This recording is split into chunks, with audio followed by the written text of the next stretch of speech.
Hello and welcome to the program. Now, there seems to be no end to the drama that plays out in Nigeria almost every passing week.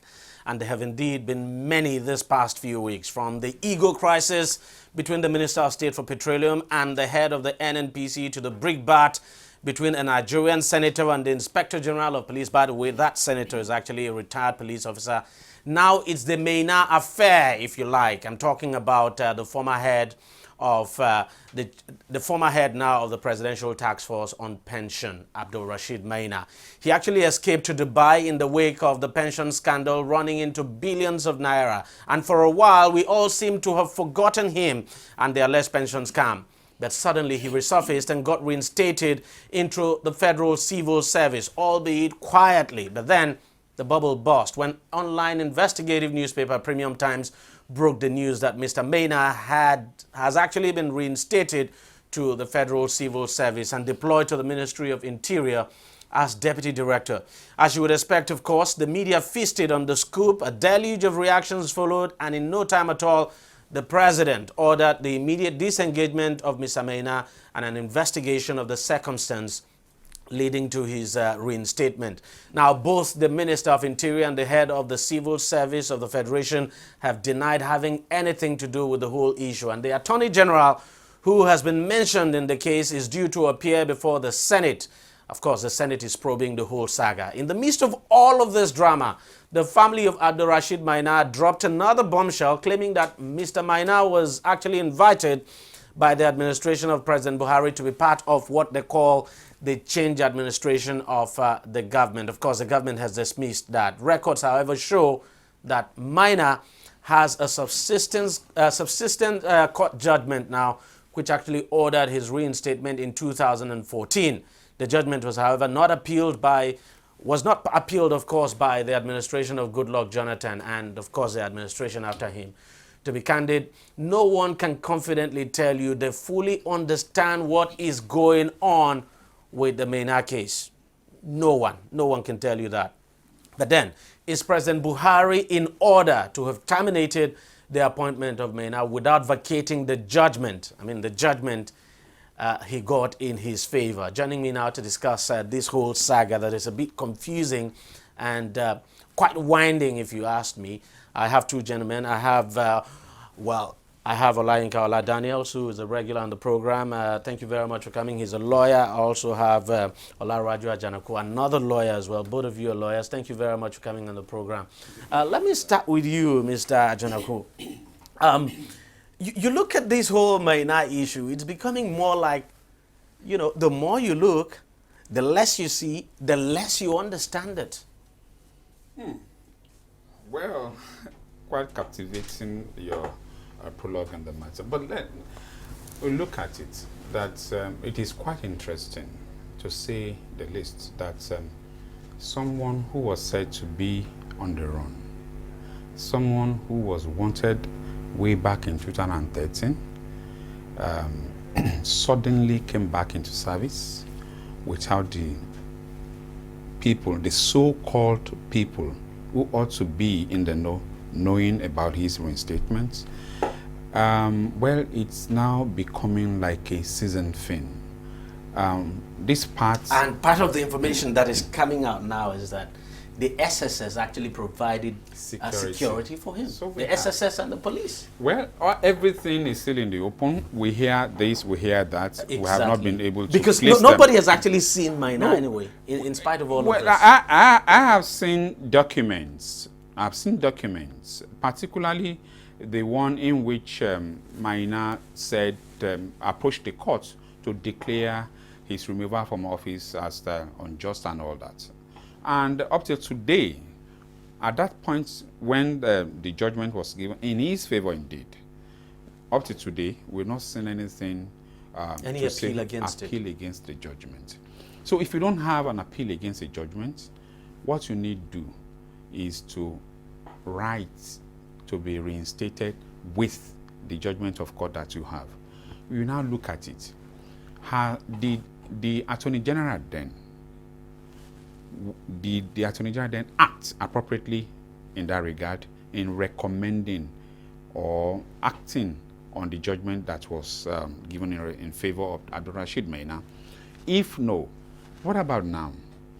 Did this current Attorney General got everything due diligence in ascertaining the position of the matter, whether same was appealed upon, or that because I want to say this, because it is in the open, it is, everybody knows this, that at that time in 2013, he was wanted by EFCC, and when the matter was eventually filed in court, of course, the judgment he got in court was not the matter now involving the EFCC. Not at all. It was about his dismissal. Exactly. Yes, dismissal but he was supposed to be part of the people that were charged with Oronsai in 2015 before the courts.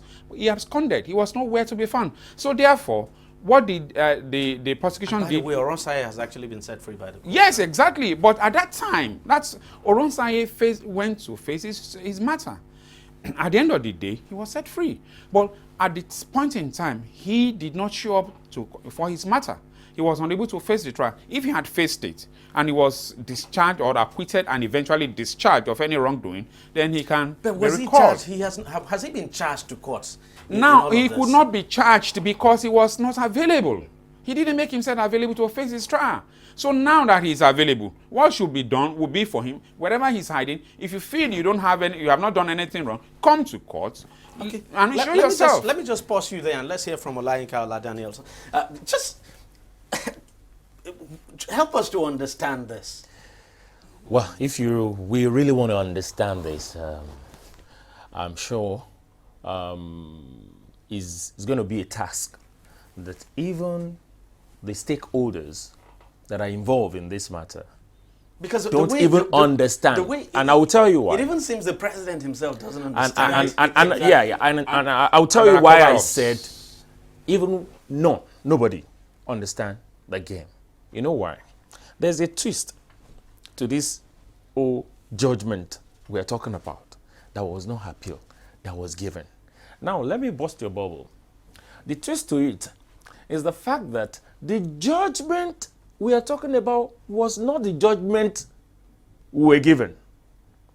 Now, what was said was not to restate Maina in the judgment. That it was the AG. This is another twist. Thank you. It was the Attorney General, as at that time, that changed the ball game entirely. The judgment was to vacate the warrant of arrest to get Maina, and the warrants of arrest was vacated by that judgment. Not that Maina should be restated, but what we have as the judgment of that particular suit was that Maina should be restated. That's correct. Do you understand? So what now, exactly thank you. That's the reason why I said there's a lot to this Maina saga. There's a lot. And of course, this man has, we've seen audio of him speaking another as well. one to it.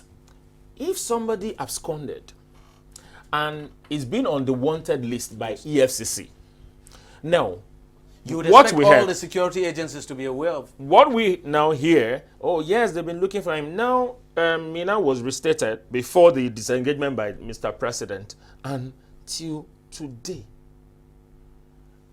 EFCC could not lay his hand on Maina. They say they're looking for him. They're looking for him. No, since then also, hold on. And sorry, before the question, no, EFCC just came to say they are seizing Maina's property when this whole thing came out. So what were they doing all along? There's more to this, Maina said. Exactly, because if somebody had actually been on the run, wanted being on the run, what actually prevented the EFCC from confiscating the property of this man, the way they confiscated, for instance, the property of Diezani Alice in Madrid? It's unfortunate. It's a bit confusing. I'm unfortunate because I'm seeing the unseen hands. I am seeing the unseen hands here now. I am sorry. Look, let us be frank sometimes, very frank. I'm seeing culpability from certain quarters. particularly the office of the Honorable Attorney General of the Federation, Mr. Malami. You know why? It's important we hear what he's due to appear before the Senate. When he gets there, yeah, because he will explain. But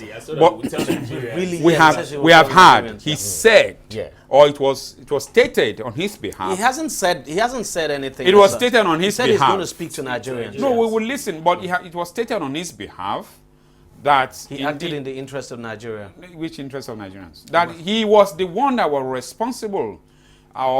He was the person who recommended to the Federal Judicial Service Commission for Judicial Service, pardon me, Federal Civil Service Commission for Maina to be reinstated. It was considered, and letter was written to the office of the head of service. If he did that, he probably would have based his decision on something. But we just have to wait and see. Eventually, something will unfold. You will see that forgery will unfold here.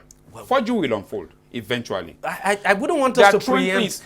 I don't want us to preempt anything here. I'm predicting now that at the end of the day, you will see that forgery. In this case, you're a lawyer. Don't predict. Forgery will come up. I have seen certain things. I said I'm seeing unseen hands. Yeah. And I'm sure that forgery will come up. There's no doubt at all that there are unseen hands in this. But I mean, for you, how embarrassing is this to the president that a president would actually not know what is going on?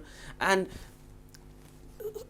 the way the president reacted, don't you think the president was too hasty in ordering the disengagement of this individual? I think it has become the order of the day in this because it appears the president was just responding to criticism from everywhere without really studying the case, and then he immediately ordered the disengagement. I think it is sad because the society looks like more of a primitive society. You know, reason why I say that. Let's look at the administration before now, and let's look at this current administration. Why are impunities everywhere? Why do we do things as if we don't have a government? Why do we do things as if nobody is in charge? And what do you hear later? When all sort has happened, then somebody is trying to cover up for somebody, and somebody is coming out to say, I did not do that. There's back and forth argument. You said that, you did not say that. Recently, the vice president aide made a statement that was contradictory to the vice president's statement before he now came back to rebut what I mean. Exactly. No. We should not be here. It is sad. No, but as lawyers, I just want us to look at this this way now. Let's just suppose. Let's just suppose that. I do not know. None of us here would know until everything becomes clearer, at least when we hear from the key protagonist in all of this. Let's just suppose that Maina actually got a judgment ordering his reinstatement. Let's just suppose. Okay. Does that give the president, for instance, the power to order his dismissal? Well, let's break it down. The president do not have any power to do so because there are processes to follow. You can't just wake up as a president. You can sack your ministers. Yes, you appoint them. You can sack your extra ministerial appointees. You know, they are your appointees. Maina is not Mr. President appointees. So Mr. President does not have power to sack Maina. Now, if Maina is a director, that means he's under a ministry. So there are due process to follow, which the presidency had come out to tell us that they've actually followed due process. That Mr. President did not sack Maina, but due process was followed by the appropriate authorities to sack Maina, to disengage Maina. What the only thing that we're hearing was that there's a difference between sack and disengagement. That's what we're hearing. Well, me, I even prefer dismissed. Yeah, I'm adding the third one. Dismissal is quite different from disengagement. From disengagement. Okay, so dismissal will be, let me say, disengagement will be a temporary relief from your position. But dismissal is an outright banishment from your office. We are banished totally. So you are removed. In this case, the president may have the power to actually disengage him. You can be disengaged. You see, the president did not say it should be disengaged, it should be dismissed. Other that it should be dismissed. And in his if it was disengagement, I will say, well, yes, it could be asked. It's like you stepping aside. Yeah. But really, you think the president doesn't have the powers to dismiss a civil servant who is, say, even openly, openly corrupt or something, the president does not have that power. Now you are going to that realm of No, convicting I'm already. just asking. No. No, ordinarily, Listen, I'm like not, my brother hold here on. said. I'm not saying in this case now, I'm not saying Maina is guilty or anything. I'm just saying, doesn't the president have somebody who has powers? This is just a hypothetical case. He has powers to dismiss in certain instances, but not in this one. This very one is different. You could ask that he be made to step aside while you investigate him, or while you investigate the process of his coming back. But look at the president's reaction. I want you to look at it. Let's take a look at the president's reaction further. Do you think the president, don't you think the president acted in too much haste? That's what we are saying. And that he was actually trying to probably please the public, so to speak, to be seen to be doing something. You can't please all the people. To save an embarrassing situation. All the time. The thing really is this: we have a situation on our hands. How do we best handle this? For this moment, he felt, or his advisors felt, that what he needed to do was to quickly ask him to be dismissed, so that it will assuage the feelings of people all around town. But no, even if people are angry that, oh, why would someone like Maina be back in the ministry? What you need to do is give directions or directives to people, and you will see that your directive will be carried out within 24 hours. They could be asked to step down, while immediately upon the Premium Times reports, EFCC will be there to welcome him into their midst, and then you did an info. And of course, there won't have been any noise about all this. That's the way it should have been. To a notice concerning this. When it was said that the president ordered, I said it does not have the power, and I think there's a statutory provisions for that. That's the Civil Service Act and all that. They have it there. It's clear. There are rules. But now, but he has power to order his minister. That's the reason why I said due process has to be followed. So if he has ordered his minister, he has not ordered Maina's dismissal, but he has ordered the minister to what? To do the needful. But your media, when they carry it, they will say, Mr. President, order Maina dismissal. I understand you. Thank you. Now, that is one part. Now, looking at the second side of the Eastern, what's it called? Reactions. Yeah. Don't forget what we call rule of necessity. We are fighting corruption. The government is telling the whole world, this is what I am doing. Now, someone was alleged to have stolen or embezzled on the run, and he left, and the next thing is heard that my government has restated this person. Now, the cry of the public went over. Now, saying that, calling the attention of the people you are sending signals to the world, that you are sending signals so that you are fighting corruption, then what do you expect? That is where the rule of necessity has to come in. To say, no, let me salvage this first. So what he did, that people are saying as being hasty, was just the appropriate thing to do at that time. But like I said, don't forget, it may not be that he ordered the dismissal, but ordered his own employee, right, his own subordinate, his own minister to do the needful. Very quickly now, I mean, you look at the whole of this saga from some of the documents we have seen, some of the documents that have come out. I only just hope some of those documents are not doctored. I want to believe some of them. Some of the documents we have seen, it's becoming clear. I mean, that the head of the service knew about this. The Minister of Interior knew about this. The Attorney General has actually come out to say, he knew about this. So you would expect, and that's what people have been saying, that, that you would expect that the president will just have to do something about some of these people holding these positions. If at the end of the day, it's found that some of them are actually culpable. But the president gave a week for an investigation to be done. As a matter of fact, the president ordered that the investigation be conducted and submitted to him that day, the same day. Exactly. But we haven't heard anything yet. No, the head of service made a report that he submitted to the president. The same day. But same day. But the Minister of the Interior and the Honorable Attorney General of the Federation have explanations to make. They are trying to heap everything on the head of service, and the head of service says, no, I never was responsible for reinstatement of the So somebody has to take the blame for this. Exactly. But we now... If nobody is willing to take the blame, then the president no, because they are all his employees. Yes, but I'm saying something that if the Dambazao, Minister of Interior, let me just call him, let me mention it. Minister of Interior said, acted on the recommendation of the Attorney General of the Federation, and the Federal Civil Service Commission also acted on the recommendation and said that Maina should be reinstated. It will seem as if they fulfilled righteousness in reinstating Maina. But then, how would the Honorable Attorney General of the Federation not know? The Honorable Attorney General, who wants high-profile cases, all the files be brought to his office, not know that Maina was on the wanted list. What did he confer with EFCC to ensure that he had nothing whatsoever with EFCC for them to take to court and all that before putting pen to paper to say Maina should be reinstated?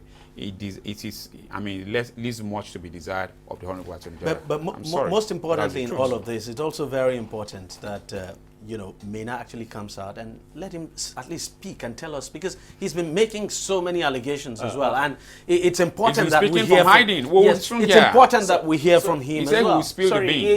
See, for Maina, if there's an allegation against you, just come. And you're on the run, what are you sending? What message are you sending to people? If you're running and because there's an allegation against you, why don't you come out, make yourself clear, tell us this is what I did, this is what I did do. Then on talking about the employees, talking about ministers, the government, whatever. The ministers. For me, I said it on the program. I think it is time. You see, I've always said this. This government, for me, is not proactive. For me, this government needs to be proactive. Why at this time? There's no reason why we shouldn't have reshufflement of cabinet. This had gone for a while. Not just Maina. There are other issues. You hear one minister say something, the other one is saying, I mean, here and there, messing up the integrity of the so-called government. Your minister, you can't go to sleep to say your minister will hold brief for you. No. I think we need a reshufflement in this. We need a cabinet reshufflement. Honestly, if we really need to move forward. Well, it's your concern. Who knows? Because it appears, I don't know, the president is so slow at taking decisions. And whether we like it or not, this is it's a bad stain for this government. What is going on now? You are correct. I mean, it's doing a lot of damage to its image. How it's able to clean up that image now for a government that projects itself as fighting corruption, to now have corruption within your own government, then it's really bad. And not just bad, to even make it worse, people are not seeing you take quick and decisive action to some of the people. So then, what do we have? We have deodorant in some cases, and we have fleet, right? In some insecticide, using shell sunning. I mean, and then the Senate is investigating this. Let's wait and see. At least they are probing it. We'll wait and see how this whole thing plays out. But very importantly, as you said, it's very important that Maina himself actually comes out of hiding, and he cannot run forever. He cannot run forever. So he has to come out of hiding. If he feels he has a case, come on, present your case. But Mr. DG, how does this transpose to hope for the populace? Maina and the rest of them, maybe we'll say they are big people. The average Nigerian, that average man on the street, how do you expect such man to have faith in this government? Well, that's the key thing. Very key, very key. Gentlemen, thank you very much for coming on the program, and thank you very much for sharing your thoughts with us. Let's just hope this is dealt with decisively. If people have to be punished for this, if anybody is found culpable, they should take the rap for this, and there should be no cover-up at all. Thank you very much for coming. We'll take a short break now, and when we come back, we'll be talking about something else. On DEJI360, we don't just ask the questions. What is wrong with amending the Constitution the way the National Assembly members have been doing it? We seek answers. Constitution is constituent. Our problem is not lack of laws. Our problem is lack of the willpower to implement our laws. Answers that provide clarity. While we negotiate, we should try to make it a point that the girls must be complete. The clarity you need to make informed judgment so that you can make the right decision and take action. People are saying it is you politicians that are responsible for this, that you are the reason why this is happening. All these dollars that call themselves governors in this country. I wish we had people like Tony at the National Assembly. God forbid that I go to join that ballot. DEJI360, providing clarity to issues.